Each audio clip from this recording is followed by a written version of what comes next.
지금 한참 멤버십 특강 중에 제가 설명을 하고 있는 부분이긴 합니다만, 오늘 아침에 제가 일어나서 스마트폰을 보니까 유튜브에 예전에 제가 올렸던 영상 아래에 질문이 하나 들어온 게 마음에 좀 남아 있더라고요. 제가 답변은 해드렸는데 그와 관련된 내용입니다.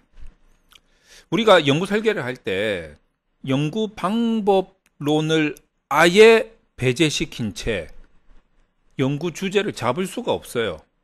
연구 주제를 잡을 때 항상 연구 문제를 던지게 되는데, 던질 때 어떻게 풀 건가에 대한 방법론이 같이 들어가게 되거든요. 그 이유가 뭐냐면, 연구 문제를 던지는 과정이 논리적으로 잘 던졌다 하더라도 그 문제를 푸는 방법이 현실적이지 못하다든가 또는 적절하지 못하다, 타당하지 못하다 이렇게 돼버리면 미완으로 끝나버린다는 거죠. 의도만 좋고 해결은 안 되는 논문이 될 우려가 있습니다. 그래서 물론 연구 문제를 논리적으로 잘 끄집어내는 것도 중요한데, 그것을 현실적으로 그리고 타당하게 풀 수 있는 연구 방법론을 연구자가 제시를 해줘야 된다는 거죠. 그런 차원에서 우리는 일단 다양한 방법이 있다라는 전제하에서 가장 현실적이고 가장 적절한 방법을 찾아야 됩니다.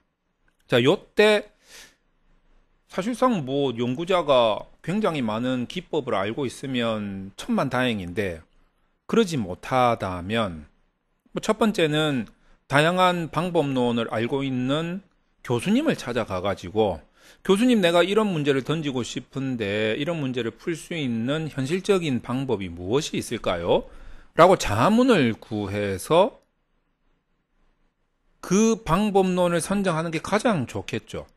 그래서 사실상 학생 연구자들 있잖아요. 우리 석박 과정에 있는 학생 연구자 같은 경우에는 기댈 때가 첫 번째는 교수님들이에요. 그 학교 안에 있는 어떤 인맥 인프라를 이용하는 게 가장 좋죠. 근데 학생들의 특징이 뭐냐면 교수님들을 너무 무서워하더라 이거죠.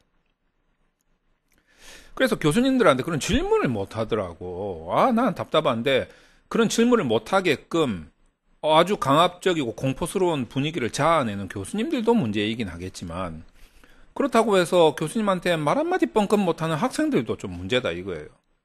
아니, 물어보는 게 무슨 죄라고. 그죠? 그러니까 첫 번째는 교수님들한테 물어보는 게 가장 좋습니다. 근데 이제 확인 차원에서 다른 사람한테도 한번 물어볼 필요가 있어요. 일단 교차해서 물어보고 다양한 의견을 수렴해서 현실적으로 가장 좋은 대안이 무엇인지를 찾아내는 게 연구자의 역할이 아닐까? 뭐 그렇게 생각을 해봅니다. 이제 그런 차원에서 저도 뭐 한 가지 조언을 좀 드리자면, 뭐 저 같은 경우에는 그나마 좀 다양한 연구 방법 그리고 분석 기법을 알고 있는 사람으로서 한 말씀 드리자면 이런 겁니다. 우리가 어떤 연구 문제를 던질 때 그 문제를 풀 수 있는 가장 현실적이고 적절하고 타당한 연구 방법들이 많이 있단 말이에요. 그 중에서 대안을 하나 선택을 해야 되는데, 그때 이런 느낌을 좀 가지고 있습니다. 이제 어떤 느낌이냐면 이런 거죠. 뭐 예를 들어 가지고 내가 뭔가를 분석을 하려면 데이터를 구해야 될 거 아니에요? 그 데이터를 구해야 되는데 그 데이터가 숫자냐 아니냐 이거지. 숫자면은 양적 통계 분석으로 가는 거고, 숫자가 아니면 질적 분석으로 간다. 일단 이런 느낌부터 시작을 하는 거예요. 자, 그런데 만약에 숫자가 아니라면 질적 연구를 해야 되는데, 질적 연구를 기법적으로 선택을 할 때 이제 이런 느낌을 좀 가져보시라는 거예요. 어떤 느낌이냐면, 내가 이제 질적 연구 방법론 중에서 내 문제를 풀 수 있는 현실적인 기법을 선택을 해야 되는데, 크게 뭔가 철학적인 기반이 바탕이 되는가 아닌가. 그러니까 단순히 현황을 보고 이 문제를 풀 수 있는 것인가, 아니면 어떤 그 철학적인 깊이 있는 어떤 뭐 진리나 본질을 탐구하는 것인가? 요런 거에 따라서 일단 구분이 좀 될 수 있다. 그거를 여러분이 좀 아실 필요가 있어요. 그래서 우리가 흔히 이제 뭐 서점에 가시면 질적연구 방법론 이런 책들이 있는데, 그런 질적연구 방법론에 나오는 책의 콘텐츠는 대부분은 철학적인 기반을 필수적으로 하는 질적연구 분석 기법입니다. 뭐 여러분들도 한번 들어보셨을 법한 뭐 현상학, 내러티브, 뭐 질적 사례 연구, 문화기술, 뭐 근거 이론, 뭐 이런 것들이에요. 그리고 이게 아닌 거는 철학적 기반이라기보다는 그냥 현황을 파악하는 그런 질적 분석 기법이다. 사례 비교 연구라든가 어떤 뭐 문헌 고찰이라든가 뭐 이런 것들 있잖아요. 뭐 질적 메타 분석이라든가 이런 것들. 그래서 여러분들이 크게 그렇게 분류를 해놓고 좀 들어가는 게 좋다라는 생각이 듭니다. 근데 이제 대부분 질적 연구를 분석 기법으로 선택을 할 때 철학적 기반이 되는 그런 기법을 선택을 할 때 뭘 선택해야 될지 기준이 없으니까 우왕좌왕하는 이런 분들이 많아요. 그래서 제가 어떤 느낌을 가지고 들어가야 되냐면 이런 느낌이에요. 약간 철학적 기반을 바탕으로 하는 질적 연구들은 그 철학적 기반을 통해서 뭘 하고 싶은 거냐면, 그 질적 연구 자료 있잖아요. 대부분 보면은 어떤 인터뷰 자료라든지 뭐 면담 자료라든지 뭐 이런 것들이 대부분 많은데, 텍스트로 된 거. 근데 그거를 통해서 우리가 뭘 얻고자 하는 거냐, 얻고자 하는 거냐, 그 목표를 여러분은 곰곰이 생각해 볼 필요가 있어요. 그 텍스트 자료를 이제 해석을 할 텐데, 그 해석을 해서 우리가 얻고자 하는 게 무엇일까? 크게 두 개로 한번 나눠볼 수 있어요. 첫 번째는 그 연구 대상이죠. 연구 참여자, 주로 질적 연구에서는 연구 참여자라고 주로 표현을 하는데, 그 질적 연구를 위한 연구 참여자들의 경험, 그 사람들이 겪은 경험의 본질이 무엇이냐. 이 본질을 우리가 진리라고 했을 때, 그 사람들이 겪은 경험을 어떤 면담이나 뭐 인터뷰 뭐 똑같은 이야기지만 뭐 그런 자료들의 해석을 통해서 파악해내는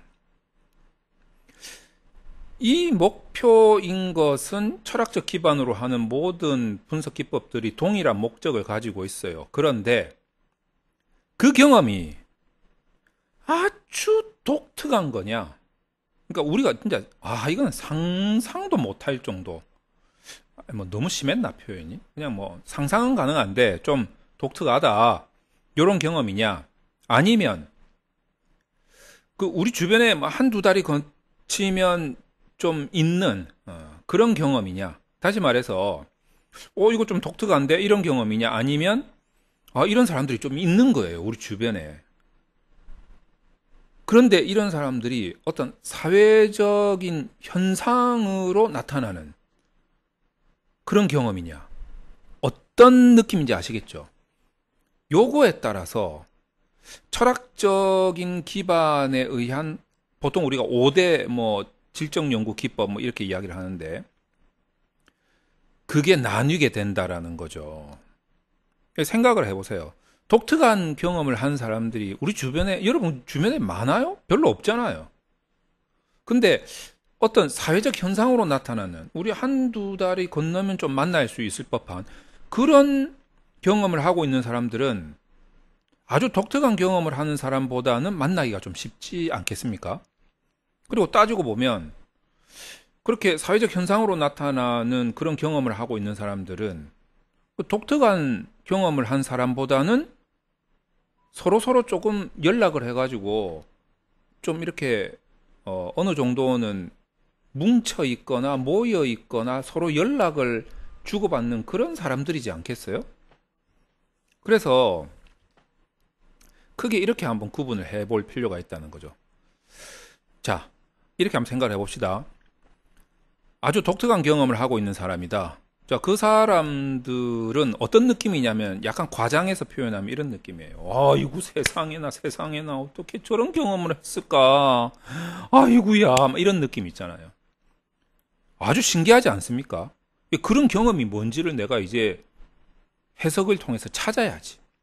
그런데 자꾸 해석을 하는데 내가 중간에 내 의견이 개입돼가지고, 이거는 이럴 거야, 이럴 거야. 요거는 요럴 거야, 요럴 거야. 막 이런 식으로 해석을 해버리면 그 사람이 겪었던 정말 그 독특한 경험이 제대로 해석이 될 수 있겠어요?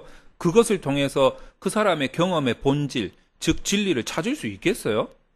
자꾸 왜곡될 거 아니야. 그래서 이런 경우는 연구자가 너무 자의적인 해석을 하면 안 돼요. 있는 그대로 해석을 해줄 필요가 있지. 반면에 사회적 현상으로 나타나는 거 있잖아요. 이거는 한 사람 한 사람의 이거 대단하다 이게 아니라 이 전체적인 현상을 좀 이렇게 흐름을 좀 보는 거 아니에요? 그러니까 이제 연구자가 독특한 경험보다는 좀 더 이거는 요렇게 흘러가는 것 같은데 라는 연구자의 개입이 살짝 들어갑니다. 어떤 틀을 딱 짜놓고 그 틀을 보려고 하는 거지. 이 사람들이 이렇게 갔다가 요렇게 가는 것 같은데. 그러니까 한 사람 한 사람에 주목한다기보다는 물론 소스는 한 사람 한 사람한테 나오지만 그 소스를 통해서 전체적인 이 사회적 현상이 흘러가는 어떤 틀 안에서 해석을 하고 싶은 거고, 독특한 경험은 그 한 사람 한 사람의 경험을 해석하고 싶은 거다 이거예요. 그렇게 자기가 지금 어떤 목적을 가지고 무엇을 하려고 연구를 하는지를 이런 느낌을 가지고 접근을 해서 분석 기법을 선택할 필요가 있다는 거예요. 질적 연구는. 그런 철학적인 기반이 없다면 그냥 현상을 보는 거예요. 뭐 아주 어렵게 생각할 필요 없어요. 그냥 있는 자료 그대로 기준 하나 딱 마련해놓고 뭐 비교를 하든 뭐 그렇게 하면 돼요. 그래서 아주 독특한 경험, 뭐 대표적인 게 현상학 이런 거죠. 내러티브 이런 것들. 근데 약간 사회적 현상으로 일어나는 그런 흐름을 어떤 분석의 틀 차원에서 보고 싶다라고 하면 문화기술이라든가 근거이론. 근데 이제 문화기술 중에서도 이 모여있는 사람들이 약간, 이 사람들이, 뭐, 진짜 억압받고 있네. 예? 사회적 약자 안에 이렇게 되면 약간 비판 이론에 근거해서 이 사람들이 제도적으로 뭔가 우리가 취해줘야 할 그런 목표가 또 생기는 거죠. 그래서 이제 이런 경우에는 이제 제도적 문화 기술지라고 해서 이제 그런 방법이 또 들어갈 수도 있습니다. 근거 이론 같은 경우에는 이제 원인이 뭘까, 결과가 뭘까, 그 안에 나타나는 어떤 효과들이 뭐가 있을까, 이런 분석의 틀을 가지고 보는 거죠. 자, 그래서 질적 연구를 선택을 할 때 그런 느낌으로 들어간다는 거. 양적 연구 같은 경우에는 종류가 너무 많아요. 그래서 이제 크게 본다면 이게 인과관계인가? 그 인과관계를 규명하기 위해서 다시 영향관계인가? 단편적 관계인가? 구조적 관계인가? 어떤 역할 문제인가? 뭐 이런 거부터 시작해서 원인이 데이터가 아니네? 뭐 이런 거. 그리고 뭔가 부족해서 없어서 개발을 하는 연구일 수도 있고, 뭐 우선순위를 정하는 연구일 수도 있고요.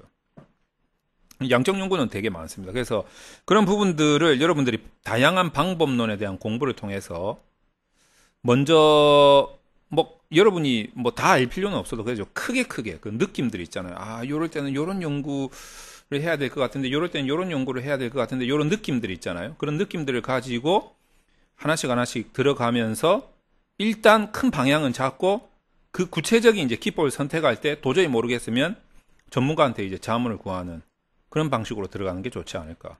그러면 조금 더 타당하고 적절하고 현실적으로 가능한 분석 기법이 선택되지 않을까, 그런 생각이 듭니다.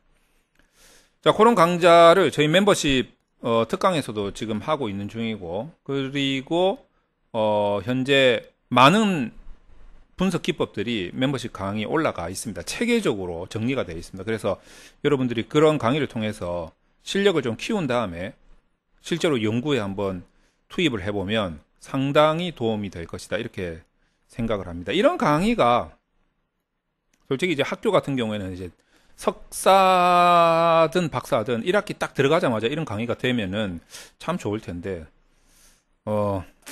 하여튼 뭐 그거는 뭐 학교의 재량이기 때문에 제가 어떻게 뭐 강요할 수도 없고 뭐 뭐라고 말할 수 없는 부분이긴 한데, 아쉬운 부분은 이제 뭐 그런 부분이 좀 있습니다. 이제 학교 같은 데 딱 들어갔을 때 처음에 초장부터 이런 부분에 대해서 막 교육이 된다면 얼마나 좋을까, 뭐 이런 좀 아쉬움을 끝으로 줄이도록 하겠습니다.